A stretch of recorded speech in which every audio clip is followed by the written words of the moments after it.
A black single father walked into a hotel just before midnight. Black jacket, worn jeans. His 6-year-old son half asleep against his chest. One small fist curled around a plastic dinosaur. He asked for a room.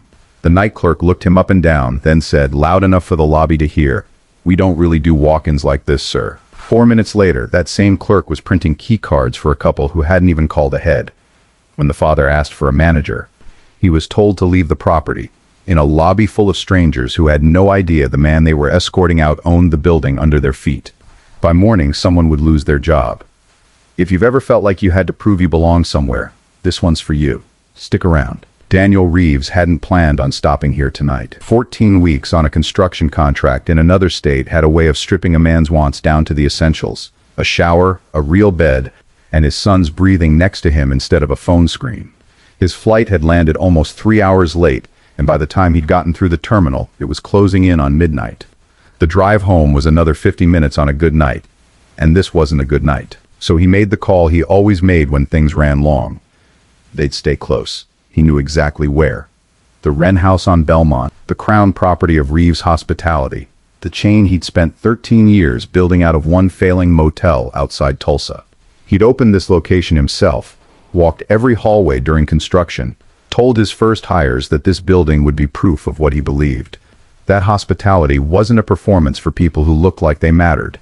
He hadn't visited in 5 months, and he hadn't called ahead. That was deliberate. Daniel showed up unannounced, dressed like this, plain jacket, no watch. A duffel bag instead of luggage that spoke for him, because it was the only way to see a building the way a stranger saw it.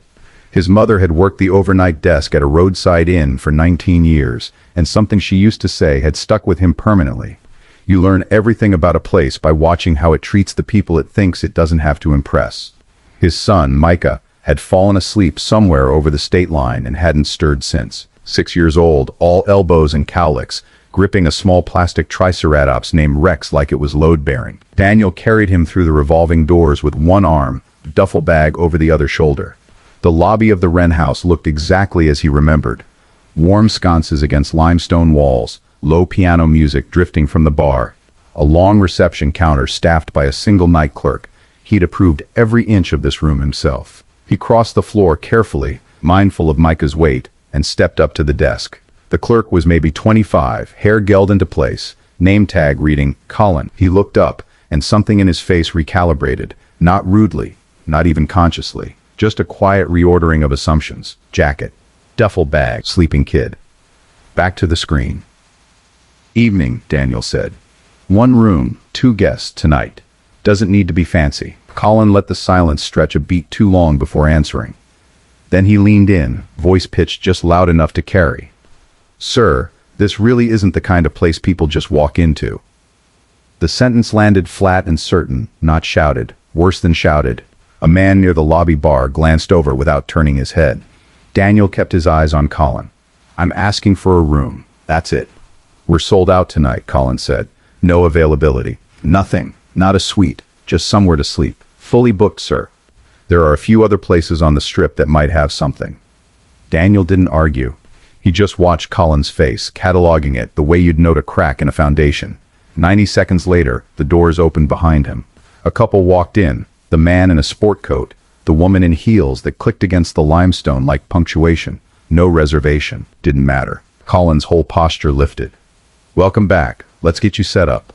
3 minutes, 1 swiped card, 2 keys handed over with a smile that hadn't existed 30 seconds earlier.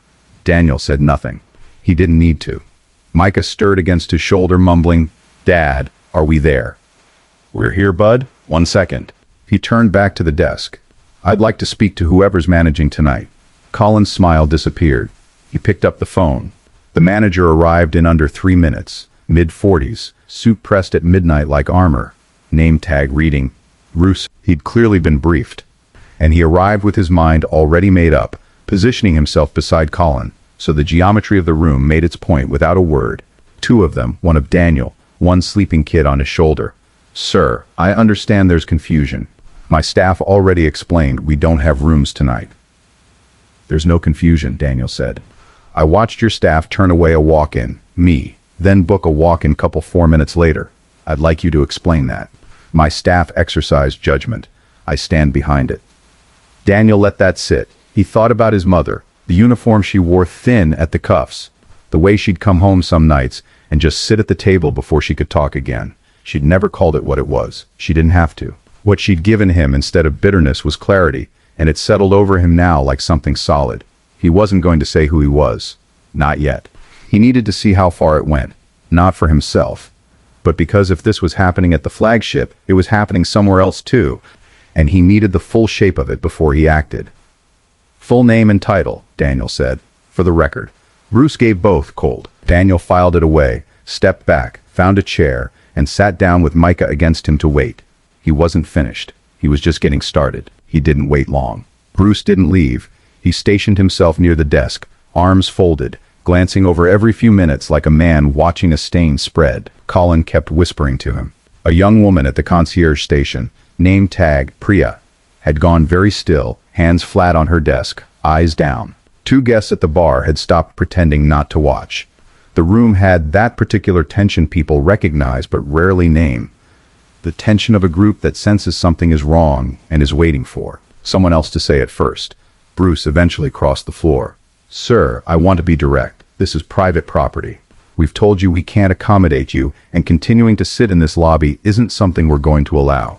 I'm in a chair, Daniel said. I haven't raised my voice. I haven't caused a scene. You don't have grounds to remove me. I'm not asking. Daniel looked at the certainty on Bruce's face, total, undisturbed, a man who'd never once considered he might be the one who was wrong. Something old and steady settled in Daniel's chest. Not anger, older than anger. Then call security. I want this on record. Bruce nodded toward the far end of the lobby, where 2 guards had clearly been staged for exactly this. They took position on either side of Daniel's chair. That was when Micah woke up, the way kids do, not gradually but all at once, blinking straight into full alertness. He took in the guards, his father's posture, Bruce's face, in one sweep. He sat up straight, gripped Rex the dinosaur to his chest, and looked directly at Bruce. Why do you want us to leave? His voice was small but clear, and it carried further than he meant it to. Bruce didn't answer. He looked at Daniel instead, which was its own answer. Micah considered this with the serious patience only a 6-year-old can manage. If you don't want people here, he said, why do you work at a hotel? Isn't that supposed to be your job? Helping people? No accusation in it. Just a question that didn't add up to him. But a sincere question, asked plainly in a quiet room, lands harder than anything rehearsed. The couple by the elevator turned fully now. One of the guards shifted his weight, visibly uncomfortable. Priya's hands had gone rigid against the counter. Daniel looked down at his son. You didn't do anything wrong, Micah. Not one thing. He held his gaze until the boy nodded, then looked back up at Bruce. Something under Bruce's certainty had cracked, not into doubt, into irritation. Control was slipping, and his answer to that was to grip harder. This has gone on long enough, Bruce said, and nodded at the guards. Escort them out. Daniel stood slowly, Micah tucked against his side. He didn't resist. He didn't move for the door either. Not yet.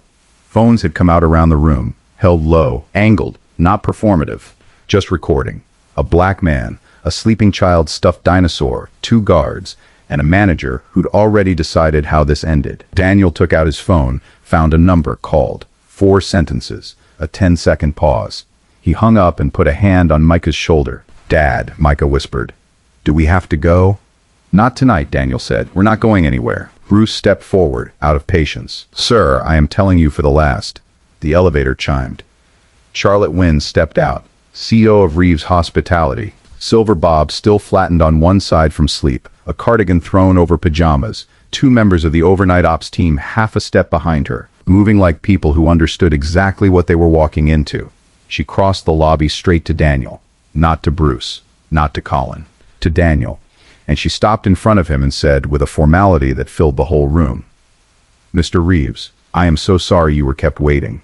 The lobby went quiet the way rooms do in real life, not all at once, but sound by sound, until the piano was the only thing left, and it suddenly felt completely wrong for the moment. Charlotte turned to face the desk. This is Daniel Reeves. He founded and owns Reeves Hospitality. He owns this building, the counter you're standing behind, and the paychecks that will or won't clear next week. I want everyone in this lobby to understand exactly what happened here tonight.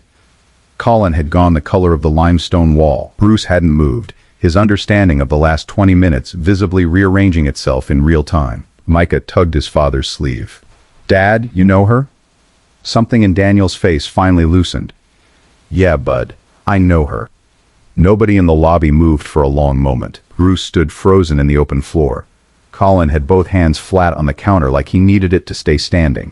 The guards had stepped back on their own, putting distance between themselves in a situation that had just changed shape entirely. Daniel looked around the room, not with triumph, just with the quiet attention of a man taking inventory. Bruce found words first, which was either brave or foolish, and turned out to be both. "Mr. Reeves, I want to explain. We had no way of knowing—" "You're right," Daniel said. "You didn't know who I was. That's the whole point." His voice didn't rise. It didn't need to. "Everything you did tonight, you did because you looked at me and decided I wasn't worth the standard, not because of anything I said, because of what I looked like walking through that door. And you did it in front of my son." Bruce started to speak again. Daniel kept going, even and unhurried. "My mother worked a front desk for 19 years. She came home carrying something that never fully left her, the weight of being written off by people who decided before she opened her mouth that she didn't matter. I built this company so the person walking in the door gets dignity before they've proven anything. Not after you've decided if they look like they belong. Before." He looked at Charlotte, who gave a short nod. "You didn't just fail a guest tonight," Daniel said. "You failed everyone who's ever walked through a door like this and been made to feel like they didn't belong. In front of my son." Bruce tried one more sentence. It didn't get anywhere. "Bruce," Daniel said quietly, "you're done here, effective now." Charlotte stepped aside to make it official. Bruce straightened his jacket, the last small gesture of a man trying to hold on to something, and walked toward the back office without another word. Daniel moved to the desk. Colin looked like he hadn't taken a full breath in minutes. "You made a call tonight based on how someone looked," Daniel said. "I want you to sit with what that actually means. Not what it costs you, what it does on the other side of it." His voice stayed even, not cruel. "You're going into a full retraining program. Not procedures, values. If you come out the other side and still want to be here, the door's open. But tonight doesn't happen again. Not to anyone." Colin nodded, small, but real. Daniel crossed to the concierge desk, where Priya still stood frozen. He kept his voice low, just for her. "You saw the whole thing. You knew it was wrong and couldn't say so. I understand why the structure here made that hard, and that's a failure of leadership, not of character." He paused. "But I watched you tonight. You knew exactly where the line was, even when you couldn't cross it. Starting tomorrow, you're stepping into a supervisor role in guest services. I need people in positions where they can actually act on what they already know." Priya's expression moved through several things before landing somewhere between relief and resolve. "I won't let you down. I know," Daniel said. He turned to face the room. Guests watching openly now, no more pretending. "I've built hotels a long time, and there's one standard I've never once negotiated on. Every person who walks through these doors gets respect, not based on what they're wearing, not based on whether they look like they belong. Every person, every time." He looked around the lobby once more. "If anyone here can't commit to that, I'd genuinely rather you find somewhere else to work. Not a threat. Just the truth of what this place is." The room held it. Then Micah, still clutching Rex, tugged his father's hand. "Dad, can we get our room now? I'm really tired." Something moved through the lobby.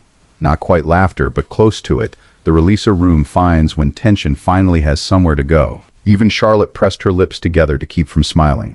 Daniel looked down at his son's stubborn, sincere face and felt the thing that had been sitting in his chest all night finally shift, not vanish, just make room. "Yeah, bud," he said, "we're getting our room." 3 months later, on an ordinary Thursday afternoon, a family came through the revolving doors of the Wren house. 2 parents in travel clothes, 2 kids trailing behind, one dragging a rolling suitcase twice his size and rejecting every offer of help on principle. Priya met them before they reached the desk, introduced herself, and asked what would make the stay easier. She didn't glance at their shoes or their bags.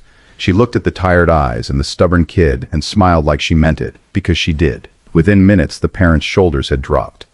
The kid let someone take the suitcase. In the corner of the lobby, Daniel stood with Micah beside him, there for a scheduled visit this time, jacket instead of duffel, though Micah had still brought Rex.